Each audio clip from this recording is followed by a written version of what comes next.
My name's Luke Page, and on the 11th of July 2022, me and my cameraman Ollie were just one day away from heading out to Ukraine. We were going out there to film a documentary on the impacts of drones on the Ukraine and Russia conflict. So this is what we shot as our first introduction. My name's Luke Page, and I've always been fascinated by war, especially the different technologies that forced the battlefield to change and evolve. The Ukraine-Russia conflict is widely described as an information war. Who knows the most wins. So surveillance is a matter of life or death. And the best way of capturing surveillance?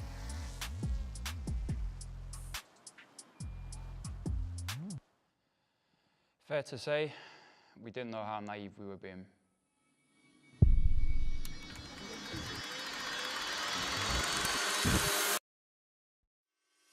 Russia has invaded Ukraine. President Putin of Russia has unleashed war in our European continent. Vladimir Putin left the world asking, would he? And where Ukraine's younger citizens are once again bearing some of the heaviest burdens. As the assault closes in on Kiev, 2.5 million civilians are suddenly on the front line. This is my first time watching it back. Boarding the bus at Victoria Coach Station was the first moment that I truly realised what I was doing. Voluntarily travelling to a highly volatile, active war zone. And after 3 days of sleeping on buses, I still didn't feel any better about the idea once I had arrived. We first arrived in Lviv, Ukraine's most westerly city. Lviv had seen a huge influx of refugees since the war broke out, with some attempting to cross over into Poland and others finding wherever they can to try and get through the day. So with a day to spare before moving east, we thought better to first try and understand the people being most affected by this war. We're here outside the old theatre in Lviv, where there's a refuge centre that's supposed to be temporary. We've already been up there, and unfortunately it doesn't look very temporary to me. We're going to come back later with a translator and see if we can get to the bottom of the stories of those who live here. Hi. So, are we okay to...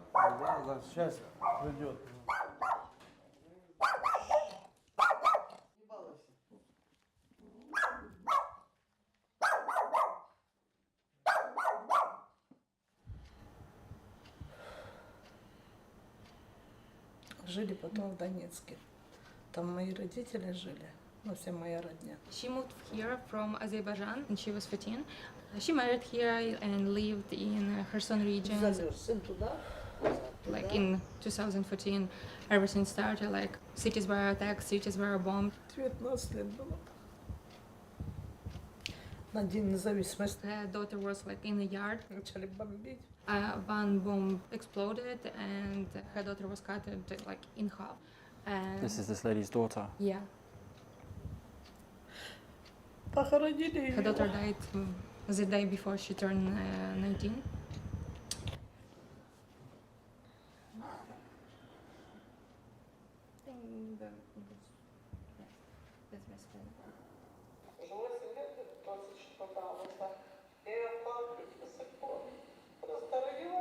She's actually waiting for her grandson documents, like to passport to go abroad. Уехали оттуда 16 марта, а спали там в подвале.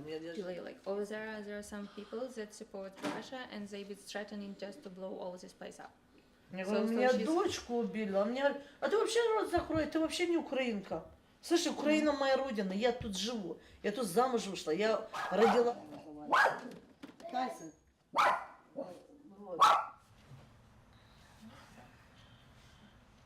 She's living literally next to people that hate what she loves. Thank you, Ida. Thank you. Thank you. Thank you. It's been an honour hearing your story. Honestly, it has. I've still got that note in my room. Yeah, I've still got it with her phone number on it. I just don't know what to do with it. I can't throw it away. Jesus! Jesus. Hallelujah! Did you just send her a text? We were heading across Lviv Central Park, excited for our next interview. And suddenly, our worst fear happened.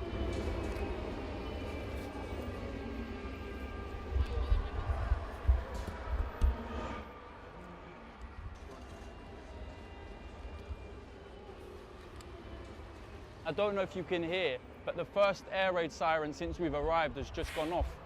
And I mean, I'm looking around and, albeit daunting as hell, the man's still selling his balloons and the people haven't even broke stride. They're walking at the same pace they was. She's running, but that's because of the road, not because of the siren. I mean, we just asked the man, as we've just heard the air siren, we just said, bunker, bunker. We started walking, he's pointing us in a general direction. And I mean, he said, go this way and that way and you won't miss it. And I mean, I've just seen it, I don't think the cameraman's seen it. And you're right, you won't miss it. But that's it. No, that's it. I mean, if we were to pan the camera, I'm the weirdest one here. There's more people in the bar and the bunker's locked. Should it not just be at least unlocked? Everybody's like a little bit tired of it. Is that a bunker? It should be. It should be the bunker. That's my impression too. Yes, it should be, but as you see, it's closed. Clearly. Unfortunately, yes. Thank you ever so much, honestly. Guys, enjoy your drink as well. Thank you. I can't believe I've just told the woman that helps us out there to enjoy her drink. In the same half an hour, I heard my first air siren. Enjoy your drink, air siren. All right. Guess we move. We've heard how the war is affecting your average citizen. Now we wanted to hear from the other side. I had met a soldier in the lobby of our hostel. Vash is a crazy man. He had just returned from the front line due to an injury he had sustained in his lower back. He was eager to tell us about the drones he had seen used on the front, so we met up in his favourite bar in Lviv. I'm normally an anti-tank guy. I go with my buddies to the east and we fight back the Russians. Drones is really difficult to see why it's so little and so high in the air, you cannot really see. Would you say those are more effective than, say, a tank? Yes. Yes, well, we have maybe 40 millimeter grenades and he put it down for shoot also the Russians, or the Russians make the same thing by us. When Russians kill us, he becomes $20,000 for us. When he take us, it becomes $30,000 or $40,000. How do you feel as a human that someone is putting an amount of money on your body? That's horrible to know it. That's why the Ukrainian soldiers say to us, when you know the Russians can take you, break your handy, put your handy in the water, burn it maybe too, and kill yourself. Would you feel proud going like that? Yeah, a little bit, but what I can say, it's hard to say and to sing about that. That's why I drink a lot of beer.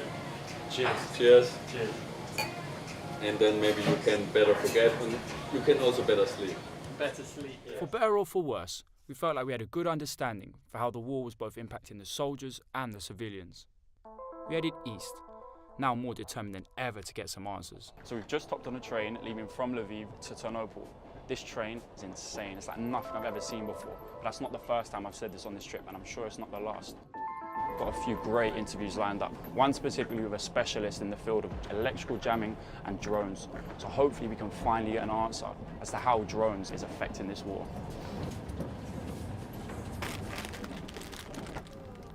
We knew this link with a drone specialist was a golden opportunity to get an answer to our question. So after a brief Ukrainian speaking lesson, we arrived in Ternopil. Lovely meeting.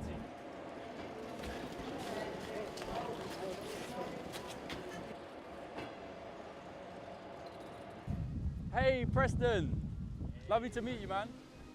My family is Vietnamese. I'm Vietnamese American, and that's what they saw when they were growing up in Vietnam.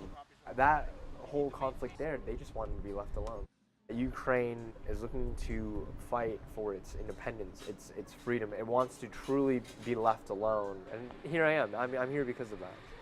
Just imagine right now, if you're a Ukrainian soldier on the front lines, you're armed with your AK-47, and you see a drone in the sky. You know that once you see that drone, there's a few things that are going to happen next. They might send missiles to your location, or they might be scouting to send troops to your location. But now, the type of warfare is more about information. Where do we hit? Where do we send the missiles?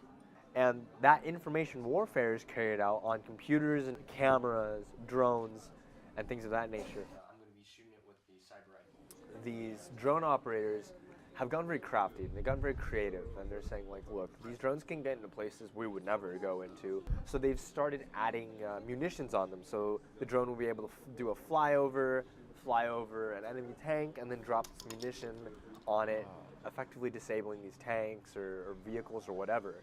Instead of a fighter jets or a bomber running through the sky, effectively with a budget of $1,000, you can take down an entire platoon's weaponry. Preston, the way he looked at the war was weird. It was weird. He didn't look at it like I thought everyone should look at war.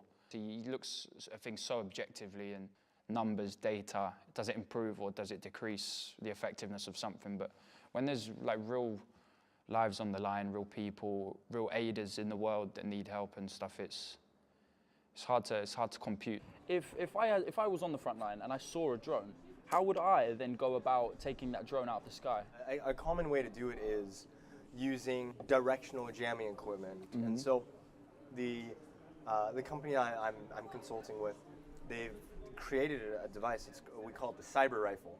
The cyber rifle? Cyber rifle. So it mounts on the bottom of like an AR-15 or any weapon with a Picatinny. If someone can do the call, it's like, oh, that's a DJI. They operate on this frequency. Everyone tunes their cyber rifles to that frequency. They turn it on, they aim at it, and they blast it. It shoots. Yeah, I know it sounds like it's just out of a movie. It is. It instead of bullets, it shoots sound waves. From the person driving the drone, it's sending that data to the drone. But if you can capture that data and replay it back, you can effectively cause that drone to say, wait, who am I supposed to listen to? The person that's way over here, or the person that gave me a fresh signal 500 meters away? The way Preston describes it is almost like a computer game. The upgrades, the advancements, the technology, it's definitely like a war of technology that just keeps going back and forth with the help of someone like Preston, just seeing if they can beat the latest update.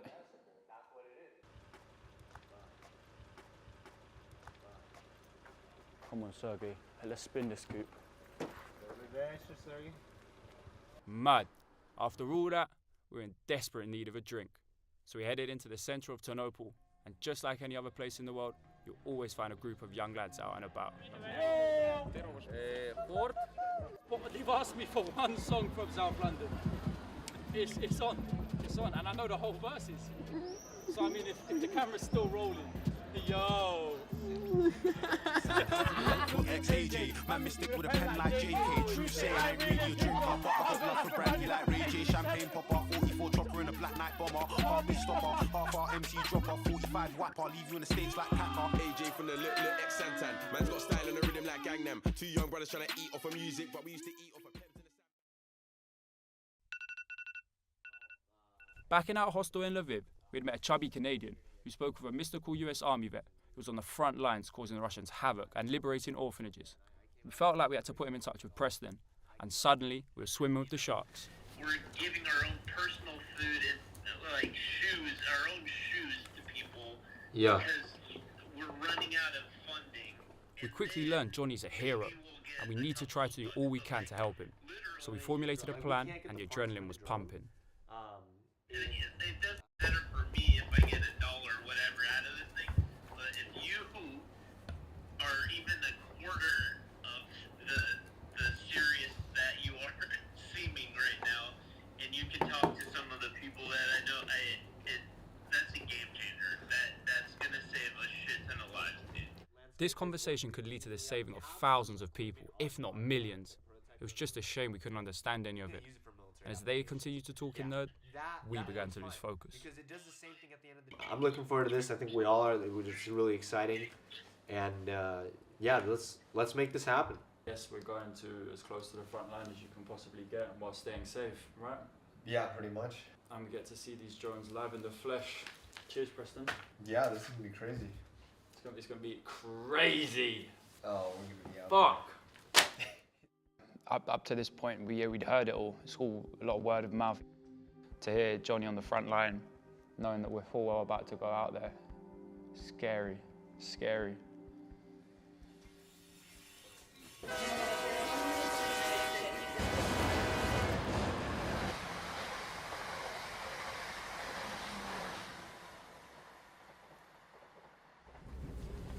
just got on the train, the sleeper train. If you can't really tell, from Ternopil to Kyiv, I'm shattered. I don't know the time. I was gonna check my watch. I don't have one on. It's probably about 9:30. I think we get in at 4:45. I'm wrecked already. Sleep tight.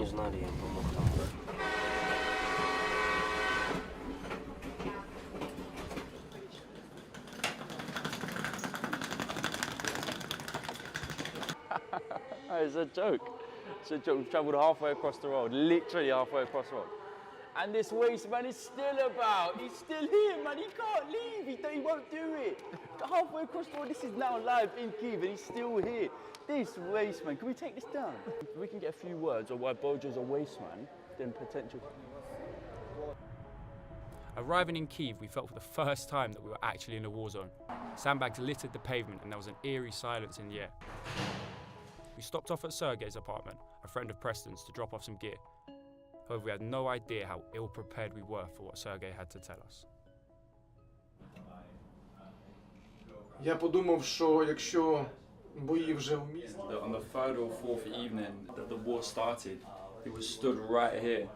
And if you can see that what I can see right now, he has a beautiful view of the city. He's saying that it was erupted with light and bombs and shelling. Чергував. Вночі я чергував в бомбосховищі. In the first days, there were very frequent shellings and explosions. My heart ached like never before. I can see in Sergei's eyes right now that it's tough for him, man. This is home. Imagine this was London and you look out your window in London and you see your city burning. This is what the reality is like for people here. Бачив, як підіймався дим, коли ракета попала в нашу телевежу. I also saw how the smoke rose when the rocket hit our TV tower, in which about 3 floors were destroyed. 23 different people died there, 3 different children. Then another girl died there, who is the daughter of an acquaintance of an acquaintance. Sergei can stand here, and I'm sure he can stand here for hours and point in different directions of his own city and tell me a story about what he saw over the last 3 to 5 months. The TV tower being hit, the helicopter being hit, the smoke he saw from the warehouse over on our left, that every single time for 100% certainty at least one person died. And he can keep telling these stories. These stories don't end for people that live here. І коли був обстріл у Вінниці, скільки минуло 5 днів, останній обстріл Вінниці. They've got their taste of freedom, that independence that they've only just got over the last 30 years. The people of Ukraine are willing to do anything to defend their home. And Sergei, even having seen everything, even having the checkpoint right below his window, he says if it kicks off again, he's here and he's ready to defend his home.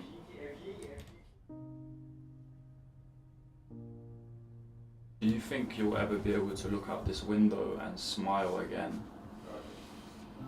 How did that evolve throughout your career? You started as a programmer. І ми будемо посміхатися усі. І дуже довго. Завжди. I believe that it will happen very soon. Soon Russia. Soon we will defeat Russia and we will have victory and we will all smile forever.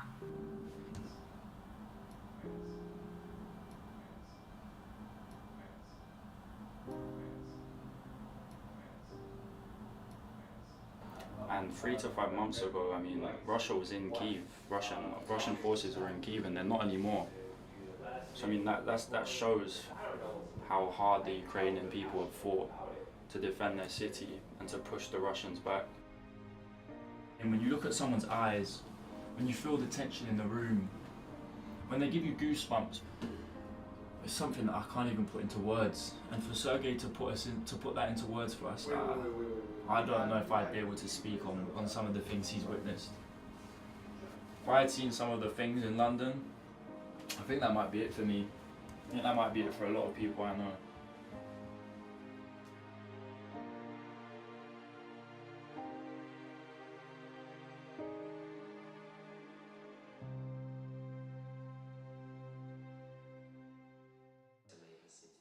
I'd say for me, this is This is probably my most memorable moment of the trip. Stood at this window. The pain in his face was just, it's just undescribable. Looking at all the destruction and him taking you down the timeline of what happened when and how he saw it, and it was a lot. So with that, we said goodbye to Sergey and went on to go and find Johnny and his crew. So we've just met up with Johnny and his gang in the middle of a supermarket. I don't know if you can see by the mess around me, there's drone equipment everywhere. This is mental. We're with the big dogs now. These are the guys navigating the front lines, giving water to orphanages and medicine to care homes. When you start to just briefly live the lives that these people do live, it's a real eye-opener into the harsh reality of what it's actually like. Most of this group recently worked normal jobs and have adapted their skill set to help the war effort. So let's meet the team getting us to Kharkiv.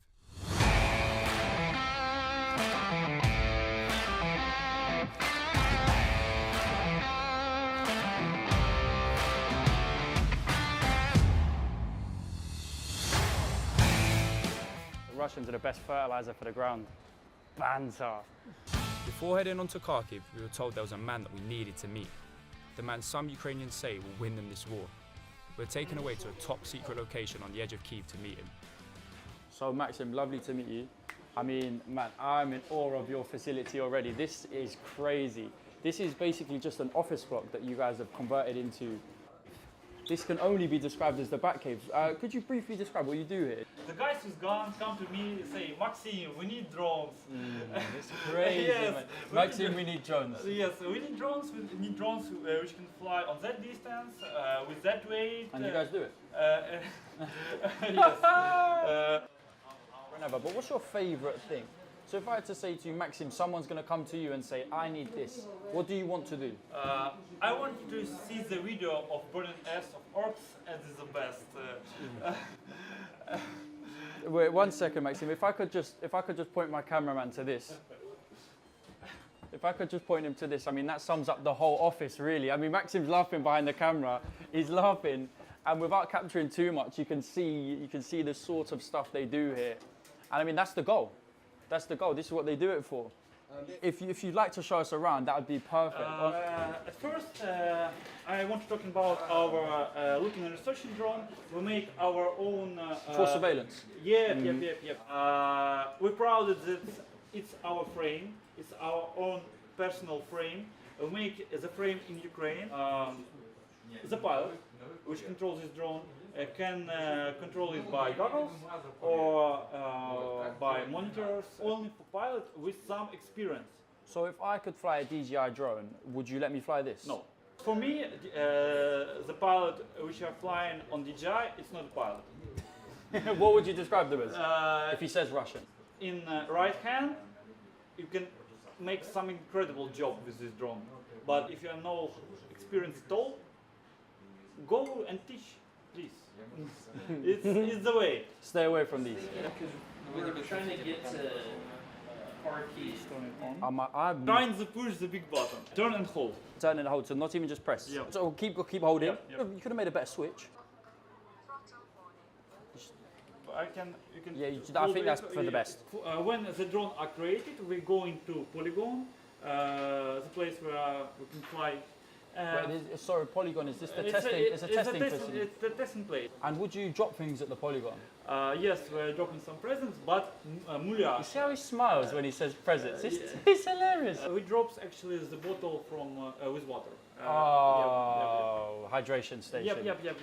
These drones need to go to soldiers on the front line that need it yesterday. Me and Maxim are meant to be in an interview. He's currently fixing another drone. I don't blame him, to be fair. Yeah, another 2 pig stickers, but it's fine. But when you look at the size of this drone, like, it's incredible. Maxim's already said has a payload of about 10 kilos, 20 kilos, obviously depending on the size of the motor and the torque each one can produce. But I mean, imagine you're a soldier in the field and you see that in the sky. You look up, what, is that a bird? Is that a plane? And it's that thing. It's crazy, these lot take the mick. A reason for this drone just purely to be carry the present to the target and back. Yep. No yep. extra flying. Yep. The target. When you see the fireworks, you make some corrections. When you see the fireworks. Yep. Guy Fawkes, you've got it. Yep. You make the second. No, did you hear that? Make some drops for other one and for other one. I almost want to cry. Oh. If you want, you can cut and make some help to us. Like. Come on. When in Ukraine, come on. Time has come. Luke's making a drone. You'll never use one of these. I'll pretend like I know what I'm doing though.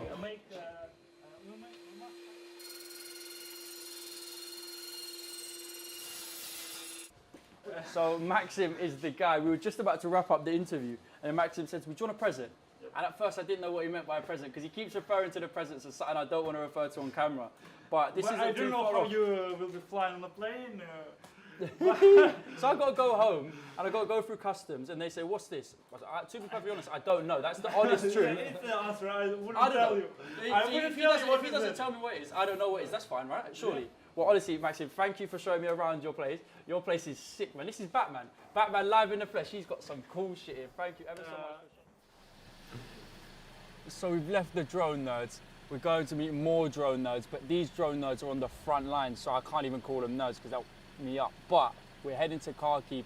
The contact that Johnny gave us has pulled through. He's even dropping off drones on the front line, which is crazy. Kharkiv, if anyone's seen it on a map, is fucking close to the front line.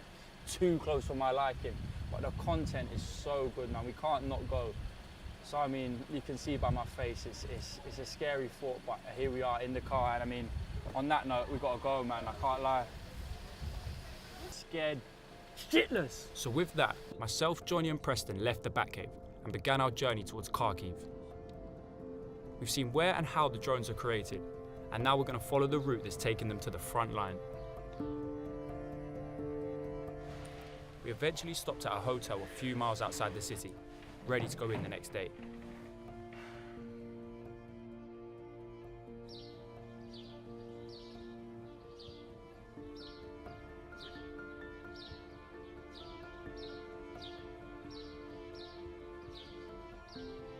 So we just stepped out of the hotel after a long night, half the night driving, half the night sleeping. It's early in the morning now, but I head out to Kharkiv. I beg you don't tell my mum I'm even half this far. But look, I'm hurting, bro. This is heavy shit. I mean, if I was to drop this, this ain't no joke round here, but you need this to survive, so hopefully we do so. See you on the other side. What, do I look stupid? No, you look hard, though. Swear. Aye, look. Sometimes AJ, man, me stick with a pen like JK. She say I ain't really a drinker, but I got love for brandy like Ray J. Champagne, pop a 44 drop and a black light pop up, half beat stopper, half on MC drop, leaving the top, leave it. Oh!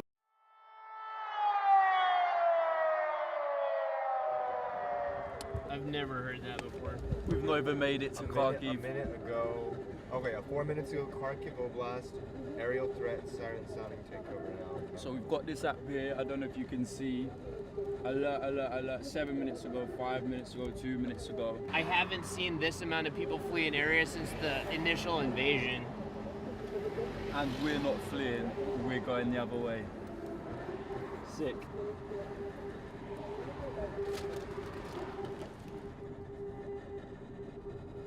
So everyone's fleeing Kharkiv, and 3 Westerners sat in a Jeep going the other direction with a huge Ukraine flag on the bonnet.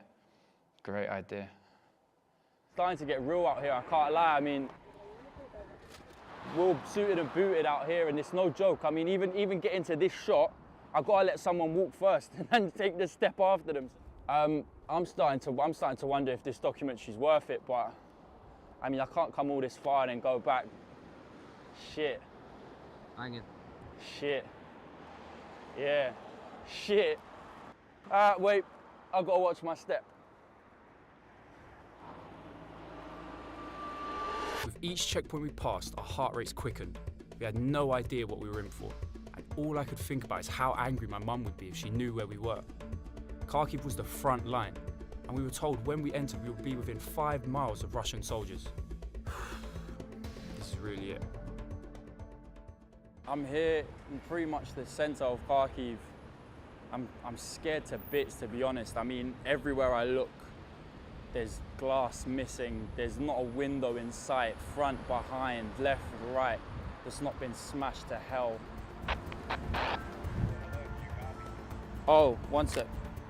Fuck the shot you're doing. Oh shit. Oh shit.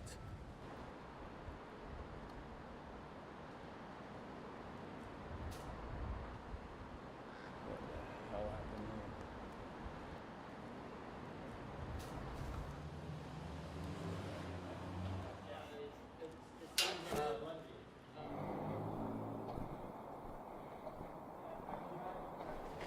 I'm scared to crap that something hasn't gone off. We wandered around, unaware of what this place had once been. We were just beginning to wrap up and leave when it hit us.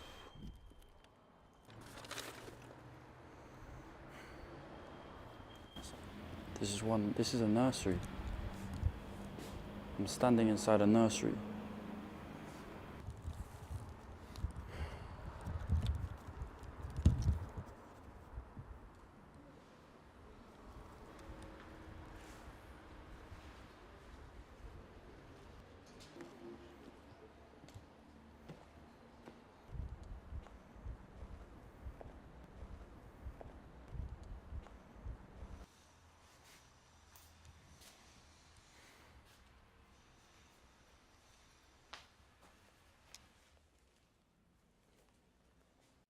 I'm finding it hard to find words. I know there were kids here.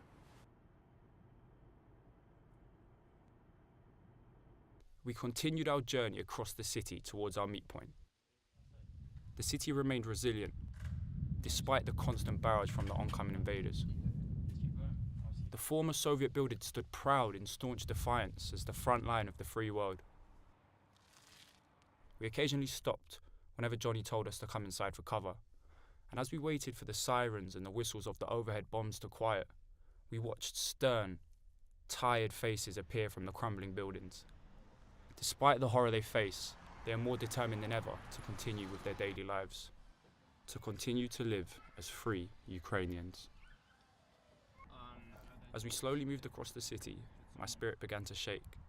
I felt myself becoming more angry, more frustrated, and more helpless.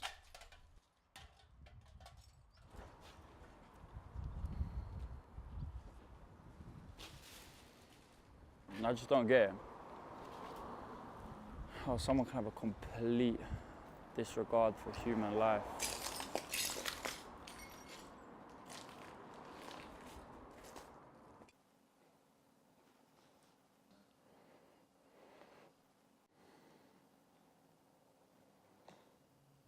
We had one final stop before meeting up with Sergei.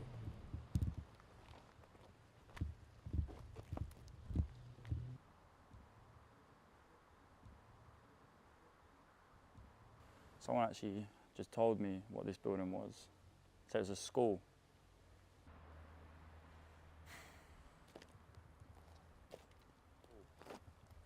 They don't actually need to tell you what the building is though. It's the contents of the building is there for everyone to see. There's remnants of, I mean look, the alphabet. The Cyrillic alphabet. That is someone's school book. There's a name. Ages 9 to 6. There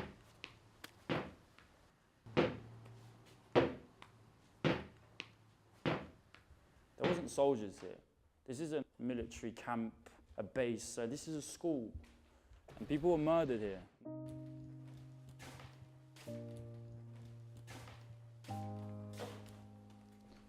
When you come to these places after the fact, there are little things you see, and it builds the picture of what really happened. This room, in the corner of my eye, is a calendar.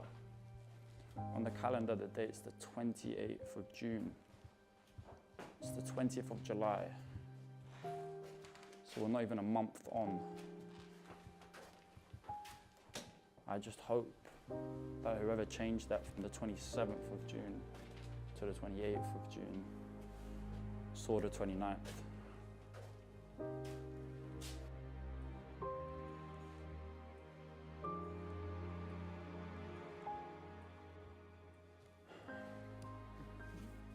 You can understand how the Ukrainian people have such passion and camaraderie in this war. When the Russians do things like this and destroy lives, like the people who would have been there. There'd been an issue on the front line and Sergei couldn't make it. But to be honest, at this point, I didn't care. Quietly relieved, we headed back to Kyiv. When we arrived in Ukraine, which feels like forever ago now, we had one question: how does technology affect war? A to B. It's not as simple as that. And regardless, it doesn't even matter, because war will always be war. Nothing will change. People will still always lose their life. I mean, look at some of the people we've met, some of the things we've seen. They're all incredible and they're all hurting deep, deep, deep down. I don't think there's an answer to this, and I'm not sure there ever will be.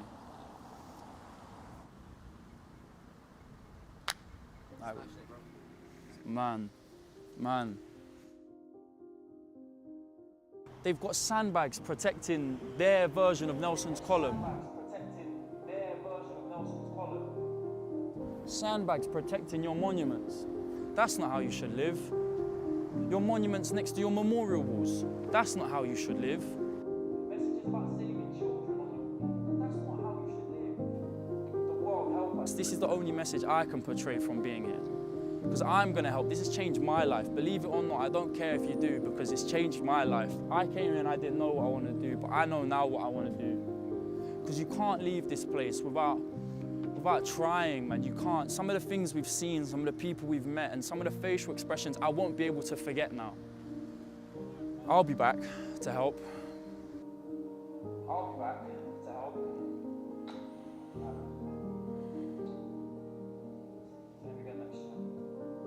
If I have to ever come back to this place and it's worse, man, I won't leave. Nah, it's crazy, man. That wasn't even for the camera, man. That's the. I turned it into the camera, but it's actual fact, man.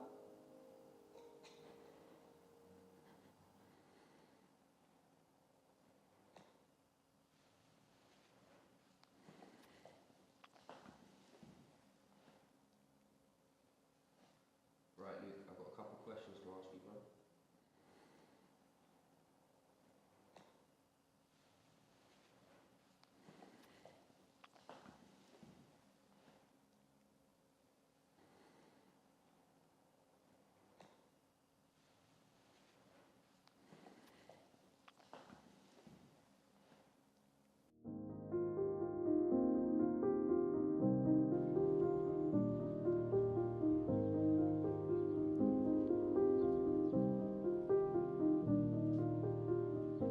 Probably the lowest I've ever felt in my life, actually, probably. I was angry, I was sad, I wanted to cry, I wanted to shout, scream, I don't know. It was just, I feel guilty watching it back, bringing all the emotions back, but yet coming back to my life before, I feel guilty that I haven't done anything more. What would Luke on that day in Kharkiv say to Luke now? I think Luke would grab this Luke, shake him a bit, so come on mate, do something. And I don't think he'd have an answer to the rebuttal I'd give back as do what. I don't think he'd have an answer, but I don't think he'd let go of me without reminding me to do something, without reminding me of how strongly I felt. Stood at those sandbags.